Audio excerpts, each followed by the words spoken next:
হন, যে police officer শুরু হয়, এই সমাজের একজন মানুষ এবং এই সমাজের একজন যার সত্তা রয়েছে, যার একটা ভিন্ন চিন্তা ভাবনা রয়েছে, এমন একটি মানুষ তিনি হচ্ছেন রাজ্যের মাননীয় মুখ্যমন্ত্রী, যে আহ্বান রেখেছেন নেশামুক্ত ত্রিপুরা। তিনি নেশামুক্ত ত্রিপুরার জন্য ওতপ্রোতভাবে কাজ করেছেন এই তেলিয়ামুড়া মহকুমায় বিগত তার পোস্টিংয়ের সময়কাল থেকে। তিনি এর মধ্যেই যুব সমাজকে সচেতন করার জন্য তিনি একজন ব্লগার হিসেবে সারা রাজ্যে স্বীকৃতি পেয়েছেন এবং তিনি বিভিন্ন ব্লগ লিখছেন এবং সোশ্যাল মিডিয়া, ইউটিউব চ্যানেলের মাধ্যমে নেশামুক্ত ত্রিপুরার লক্ষ্যে যে কাজ করছেন সেগুলো তুলে ধরেছেন। এবং আমি যেটুকু জেনেছি যে ব্লগের থেকে তার একটা সোর্স অফ ইনকাম জেনারেট হয়।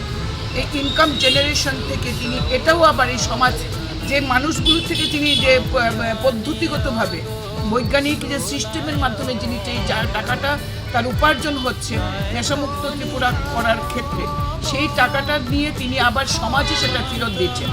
এর জন্য তিনি তার যে রোজগারটা হচ্ছে, যে উপার্জনটা হচ্ছে, তিনি গরিব মানুষের মধ্যে সেই টাকাটা তুলে দিচ্ছেন।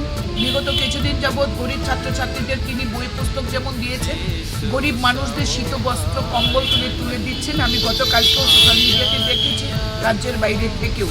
আজকে সকালবেলা আমি যখন যাচ্ছিলাম তেলিয়ামুড়ার দিকে, প্রচুর মহিলার ভিড়। তারপর জানলাম যে তিনি মিউনিসিপ্যালিটির ডোর টু ডোর যে গার্বেজ কালেকশন করেন, সেই গার্বেজ কালেকশন যারা কষ্ট করে করেন তাদেরকে শীত থেকে রক্ষা করার জন্য শীতবস্ত্র কম্বল আজকে এসডিপিও সাহেবের অফিস কমপ্লেক্সে তাদেরকে দিয়েছেন, তাদেরকে প্রাতরাশ করিয়েছেন, তাদের শুভেচ্ছা আশীর্বাদ তিনি গ্রহণ করেছেন। এটা বিশাল উদ্যোগ, মহান উদ্যোগ, আমি স্বাগত জানাই।